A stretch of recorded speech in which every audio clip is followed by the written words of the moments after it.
Siapa yang suka backpackeran? Tonton sampai habis ya, cause I want to talk about backpacker. So cabin crew, please take your seats for takeoff.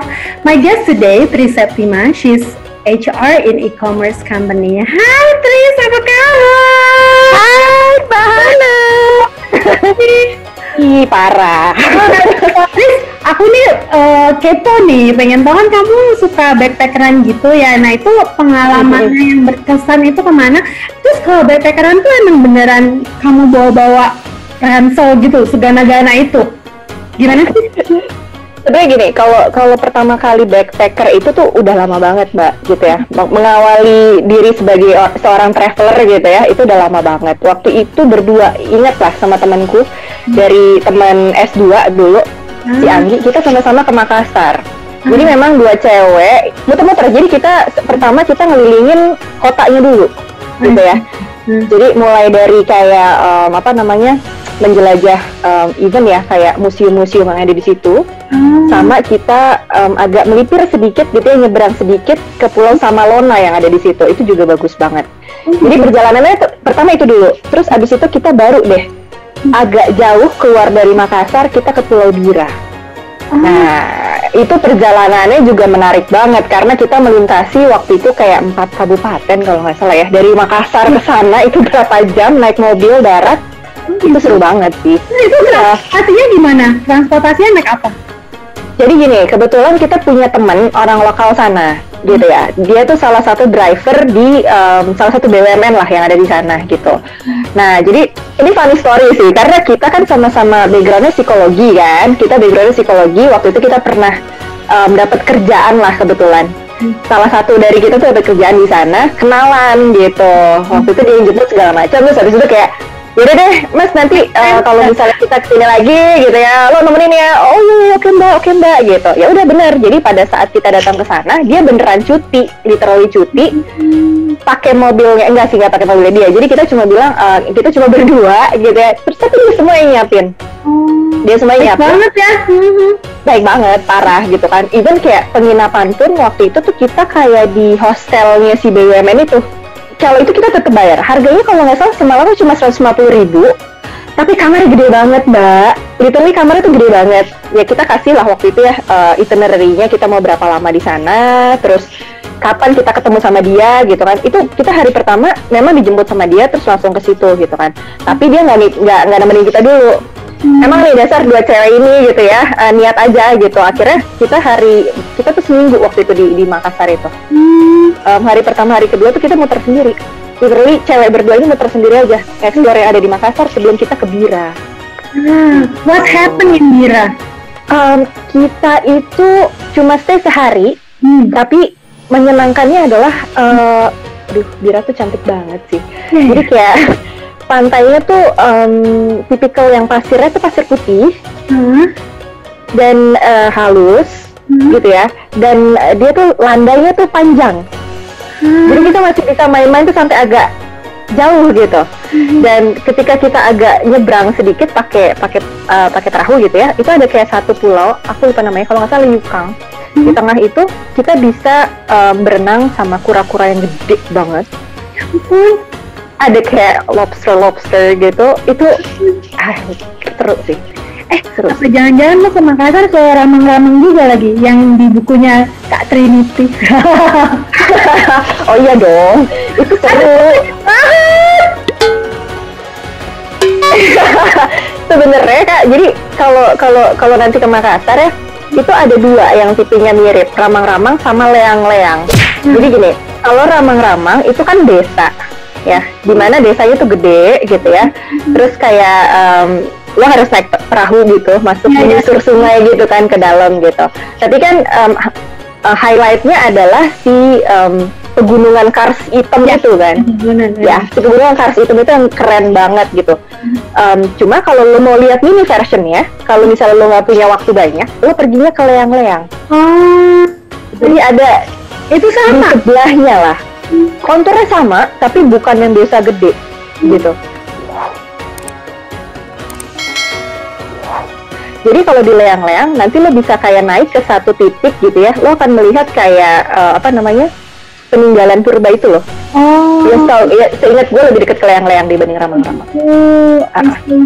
Saran gue kalau misalnya mau ke Ramang-Ramang itu lo jangan terlalu sore. Karena apa? Kalau udah menjelang maghrib itu literally gelap. Karena kan sepi banget. Betul. Kecuali lo mau nginep di sana it's fine gitu ya. Tapi kalau misalnya lo nggak mau nginep sana ya? Bisa, itu bisa.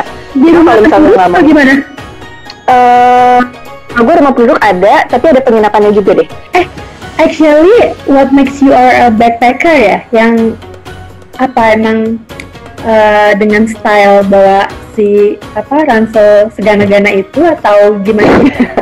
What a different with other type gitu? Oke, sebenarnya prinsipnya tuh gini, gue tuh bukan tipikal yang traveler yang ribet gitu. Gue tuh tipikal traveler yang light packer, agak ambi juga sebenarnya gitu loh. Jadi kadang-kadang kalau misalnya gue harus ngikut ke satu trip tuh gue suka nggak puas gitu loh. Karena kan kadang-kadang ada itinerary yang nggak sesuai dengan harapan gitu ya. Atau misalnya kayak gue tipikal yang bukan suka belanja, jujur gue katakan gitu ya. Kadang-kadang kalau misalnya lu pergi gitu ya ke satu tempat terus itinerary-nya tuh banyak yang belanja tuh gue agak kesel sebenarnya gitu. Karena gue lebih prefer untuk explore tempat-tempat yang lain gitu loh, yang touristy maupun non-touristy places gitu. Itu tipikal gue. Makanya gue ambi banget gitu kan. Jadi nah kalau ngomongin soal backpacker gitu ya, atau misalnya ya itu tadi gue bilang gue lebih suka yang light packing gitu. Mau itu yang kayak misalnya gue pernah ke Lombok itu kayak cuma 3 hari 2 malam gue cuma bawa satu tas doang gitu. Simpel ya lo? Simpel banget. Atau misalnya kayak gue ke Europe gitu, dimana teman-teman gue tuh bawa koper yang ukuran gede gitu ya, atau misalnya 2 or even ya pokoknya gitu lah ya, ada satu ini itu sama satu tas yang gede. Gue enggak, literally kayak tas kecil terus sama satu koper gue yang medium size, biasanya tuh kayak gitu. That's me gitu loh. Mungkin perabotan Lenong lu juga nggak banyak, jadi bener.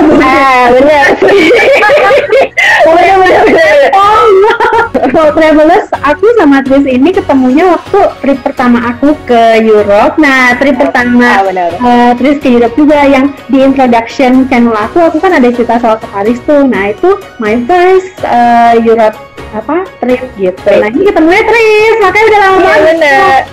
Parah. Actually, you are not a real backpack yang benar-benar bawa berat-berat, tapi kan sebenarnya bukan cuma karena bawa backpack aja. Bisa jadi nih si traveler ini sebenarnya jenisnya yang backpacker gitu, tapi capek kan Pak bawa ransel itu kan berat banget kan? Exactly, banget. Tulang belakang juga bisa. Apalagi kalau misalnya tripnya lama gitu kan. Wow, oke. Nah, traveler, jadi biasanya tuh kalau orang bule-bule itu mereka juga suka backpackeran karena mereka tuh travelingnya kayak berbulan-bulan, ya Tris ya? Benar. Bulan sampai setahun, yang biasanya mereka bekerja seumur hidupnya, terus mereka traveling setahun kayak 2 bulan 3 bulan ya atau gitu. Iya benar. Kan kalau misalnya nggak tinggal di tempat yang biasa aja gitu, ya mau gimana, nggak mungkin bisa sampai setahun ya kan? Jadi benar. Nah, masalahnya kalau di hostel itu ini gue sebenarnya gue juga cuma sekali ya pernah tidur di hostel itu waktu ikut open trip-nya si yang kita ikuti itu juga. Baik. Pernah ikutan trip $100. Kalau traveler yang tahu trip $100, nah kasih tahu tuh ya. Apa yang siapa penyelenggaranya gitu ya? Kasih tahu ya. Jadi waktu itu gue pernah ikutan trip $100 ke Bangkok. Nah, jadi itu emang benar-benar literally $100 tapi tanpa tiket pesawatnya.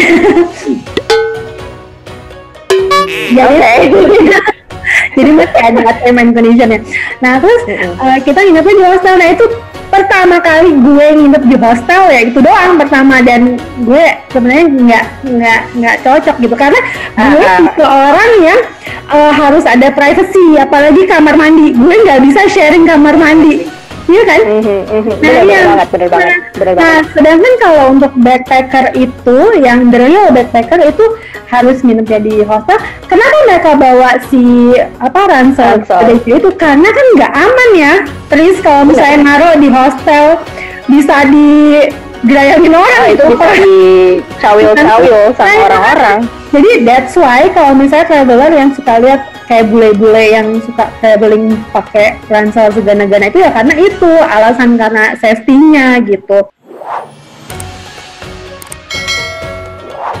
Betul, even ada nih temanku ya yang literally dia backpackeran gitu ya, kayak yang tadi Mbak Ana bilang gitu. Dia itu berbulan-bulan bisa traveling either itu ke Vietnam atau itu ke Cina gitu ya. Dimana kalau ngomongin backpacker beneran bawa ransel gede dan dia bawa campsite. Jadi dimanapun dia bisa buka camping dan udah langsung aja di situ gitu. Jadi seriusan, jadi terakhir itu dia even cerita bahwa dia menyelusuri tembok besar Cina. Jadi dia jalan berpuluh-puluh kilometer itu untuk bisa melihat gitu ya dari ujung ke ujung dengan membawa ransel. Dengan membawa ransel. Itu jadi kayak seniat itu, karena dia juga sambil research ya kebetulan waktu itu dia cerita. Terus makanya waktu pas aku cerita kayak iya, aku juga mau ke Cina nih gitu kan, mau ke situ juga gitu kan, itu kayak bagus banget gitu kan. And then dia bilang kayak, kamu belum lihat bagian lain dari tembok besar Cina yang tidak terlihat gitu. Jadi kayak jauh banget jalannya, jauh banget, sampai yang benar-benar ujungnya tembok besar Cina itu dia udah sampai situ. Gila gitu. Tapi beneran dia backpackeran. Gila. Terus tapi kalau temenmu itu menarik juga ya, maksudnya dia anytime dia mau bobo dia langsung buka si itu. Nah itu tapi kan nggak bisa di sembarang tempat. Kayaknya dia nggak ada masalah ya, karena gini, serius, aku juga kayak gini, di beberapa foto yang dia kirim, bahkan tuh ada beberapa, dia cerita bahwa ada beberapa keluarga yang tinggal itu di dalam si tembok besar Cinanya itu. Ya, ada. Jadi dia juga, bahkan dia pun juga sempat masuk ke dalam situ gitu. Jadi kayak semacam di bawah jembatan gitu loh Mbak Ana, yang cuma semen, gimana sih bentukannya tuh kayak beneran semen gitu, yang dia pun juga nyuci pakaian apa segala jemurnya di situ aja gitu, ada tali gitu. Sesimpel itu.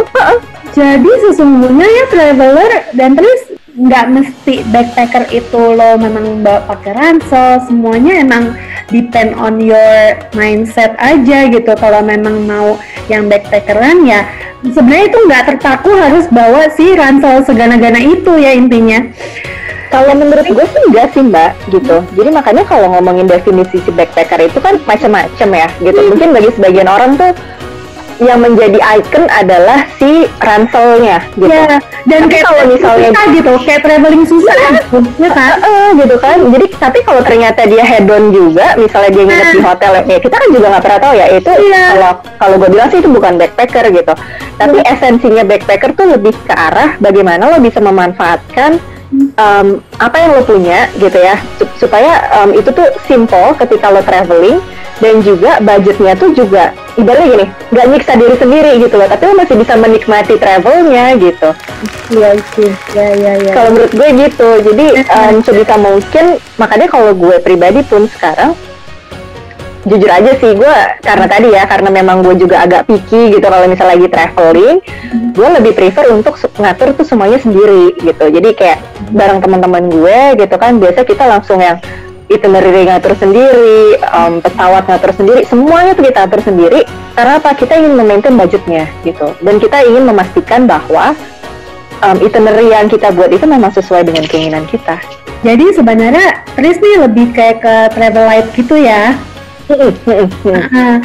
Kan channelku ini tentang budget ya, Tris. Jadi aku mau nanya nih, waktu kamu yang di domestik dulu yang ke Makassar, itu budgetnya berapa dari pesawat, hotel, dan transport dan makan gitu. Nah, after that yang kamu arrange sendiri yang travel light itu, nah itu kamu kemana? Nah itu kamu bisa ceritain nggak? Oh, oke. Budgetnya berapa? Kalau yang ke Makassar itu kurang lebih ya, waktu itu sekitar nggak lebih dari 5 juta deh. Nah ini juga salah satu tips and trick ya. Dimana sebaiknya kalau misalnya lagi mau backpacker itu enak banget kalau punya teman lokal. Kenapa? Karena ada bantuan dari sisi bahasa. Walaupun itu di Indonesia, gak semua wilayah itu bisa menggunakan bahasa Indonesia. Ini juga sama gitu ya, sama kayak waktu kalau misalnya light traveling itu waktu aku ke Cina gitu ya. Ke Cina? Kamu ke Kalian mau pamer wallpaper baru ya kamu? Cakep loh, itu cakep loh. Aku nggak boleh punya, nggak dibagi. Kamu ke Cina ya kebagian mana? Aduh, aku masih kota-kota besar ya. Ya sih, kamu kemana aja tuh? Jadi aku waktu itu ke ke Beijing, ke Shanghai, ke Guangzhou, ke Changjiace, ke Hangzhou. Changjiace yang syuting ini ya? Avatar. Itu keren banget kan, kamu bener-bener naik ke atas sana. Exactly. Nah, ini cerita menarik banget soal Changjiace.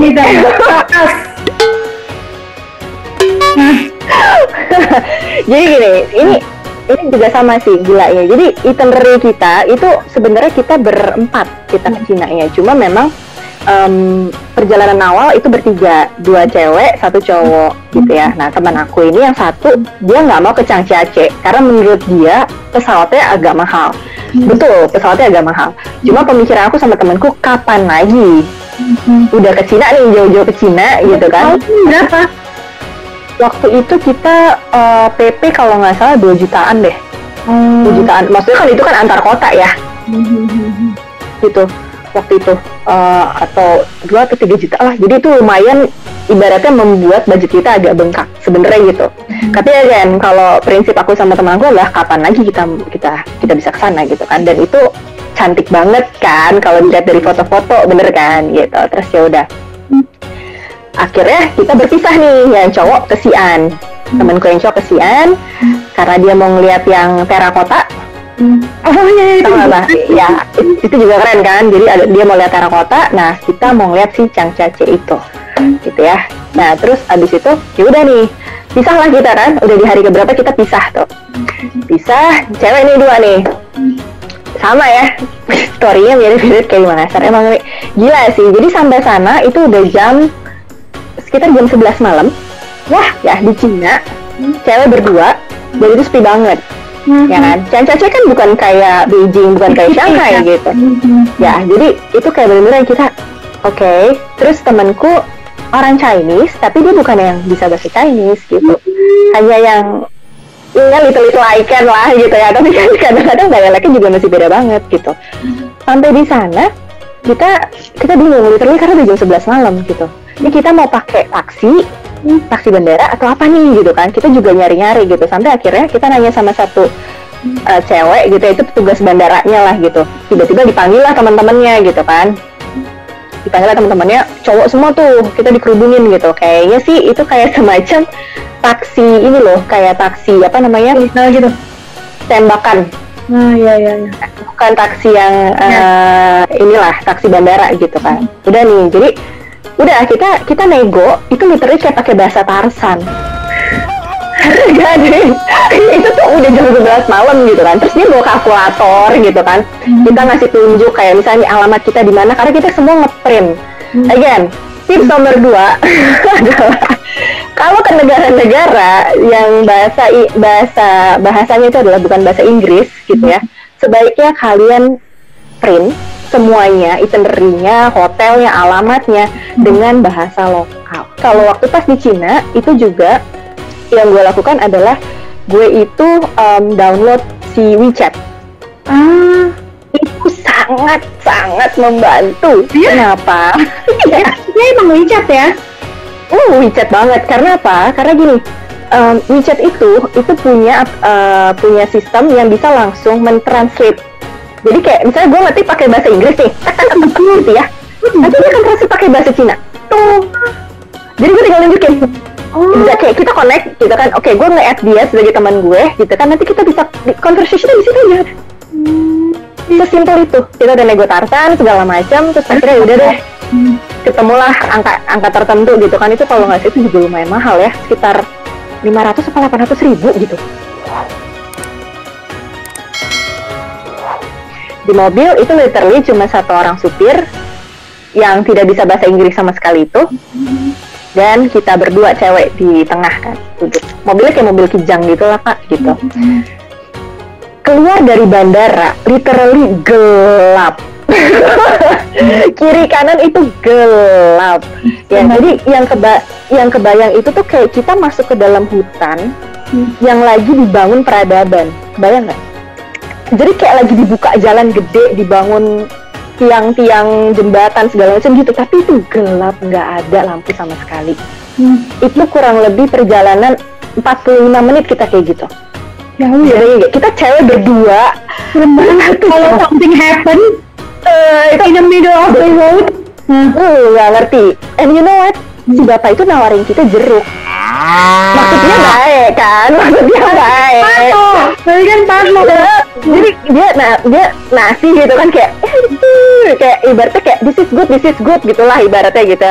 Gue megang, nerima, sama temen gue juga nerima. Tapi kayak kita kelihatan kayak aman nggak nih gitu kan, diracun nggak kita?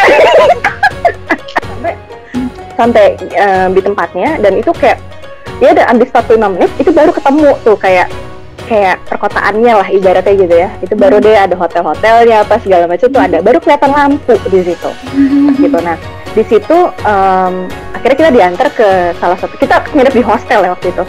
Kita nginep di hostel di sana. Ternyata jadi hostelnya itu kayak punya 2 tempat atau namanya mirip gitu deh. Nah dia salah tuh, pertama salah, dan itu dia baru anterin ke hostel yang benar.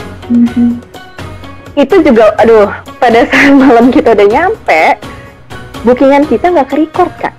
Tapi ternyata si bapak supir driver kita itu sangat baik. Jadi bener-bener dia tuh nemenin kita gitu ya, sambil bener-bener yang kayak memastikan kayak ini bener ya, hotelnya bener kok ini gitu.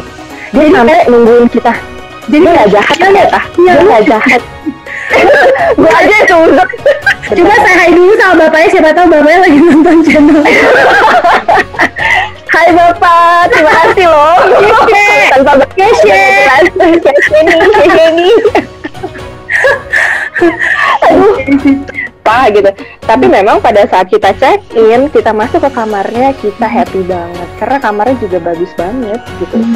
Dengan harga kalau nggak salah ya murah kok, itu sekitar 500 ya. Jadi kan resepsionisnya itu tiap hari ganti. Jadi ada yang cewek ada yang cowok gitu. Itu tiap hari tektokan lewat WeChat gitu kan, kayak nanya ini makan di sini yang enak di mana gitu kan. Itu segala macam tuh sama dia, dan dia tuh bener-bener yang kayak nganterin gitu di tempat sini ya gitu. Dan aduh, Ciancia tuh apa ya, trip yang itu kayak memorable banget gitu. Selain dari itu ya perjalanan awalnya yang seperti itu, tapi memang ternyata orang-orangnya juga luar biasa ramah banget. Jadi ketika mereka lihat bahwa kita adalah turis, bingung baca peta segala macem, itu mereka nggak segan loh naik motor tuh berhenti. Berhenti kayak nanya itu mau kemana lah, ibaratnya dengan bahasa Tarzannya itu, terus mereka kayak nunjukin arahnya. Even nggak nunjukin Kak, ada yang nganterin, literally nganterin gitu. Jadi makanya kadang-kadang Cina tuh kayak apa ya, punya memori sendiri gitu, karena kan kadang-kadang banyak tuh yang ya you know lah gitu kan, ngapain ke Cina gitu kan segala macam, kotor, orangnya begini orangnya begitu segala macam. Tuh Diana sewaktu gue ke Cina seminggu ada di sana itu nggak gue temukan sama sekali. Bener-bener totally different banget dan keren lah pokoknya. Itu sama sih, gue juga pendapat sama Tris ya, traveler. Jadi pertama kali gue mau ke Shanghai pun, mau liburan ke Shanghai, itu semua teman-teman gue pada bilang, aduh enggak lah apa, di mall, even di mall lo akan menemukan jackpot di toiletnya gitu kan.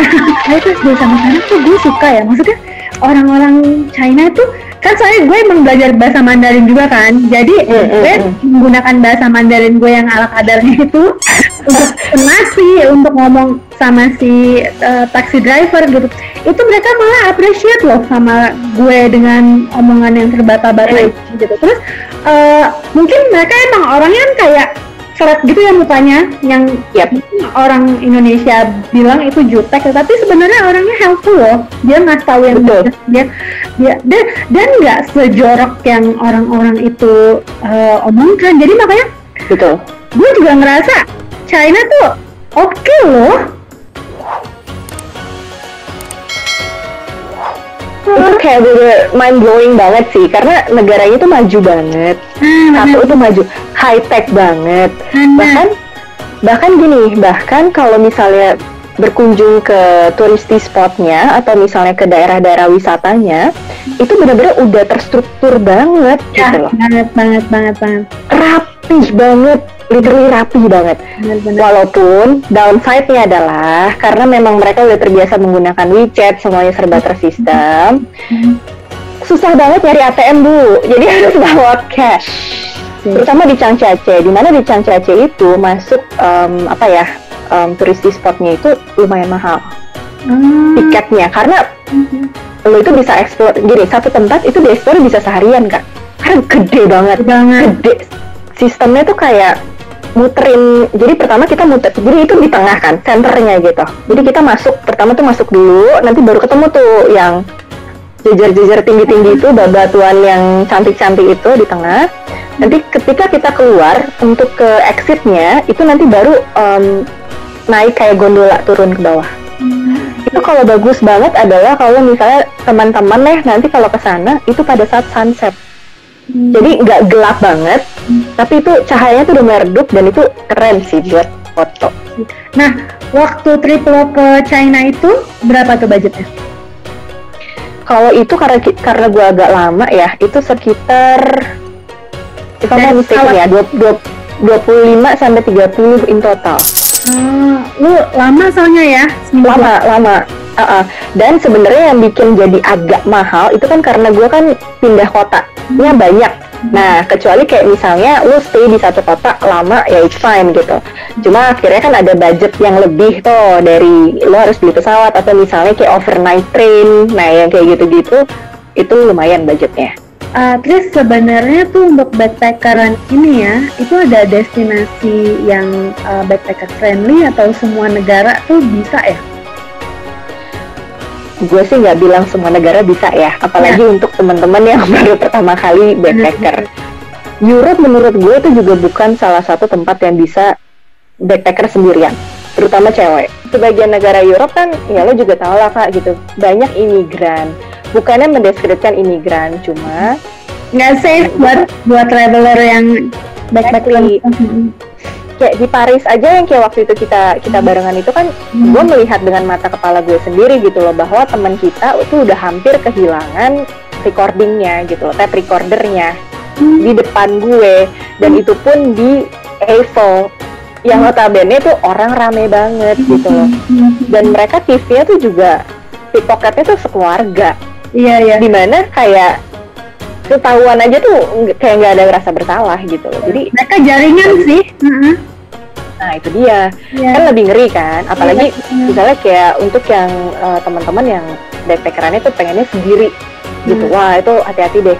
Even kayak ke London pun terakhir itu juga gue nggak ngerasa London tuh cocok gitu loh untuk apa namanya, untuk backpacker gitu, karena waktu itu pada saat balik ke hotel ya gitu ya, ke hotel malam itu ada orang yang di bus itu juga yang kayak mabok, and then agak sedikit berantem sama bus driver ya gitu kan, dan itu kan juga agak ngeri ya gitu. Jadi kalau menurut gue start awal ya memang mungkin dari negara-negara yang Asia dulu lah gitu ya, misalnya kayak jadi dari Thailand gue rasa itu udah surga sih kalau misalnya mau buat backpacker gitu kan.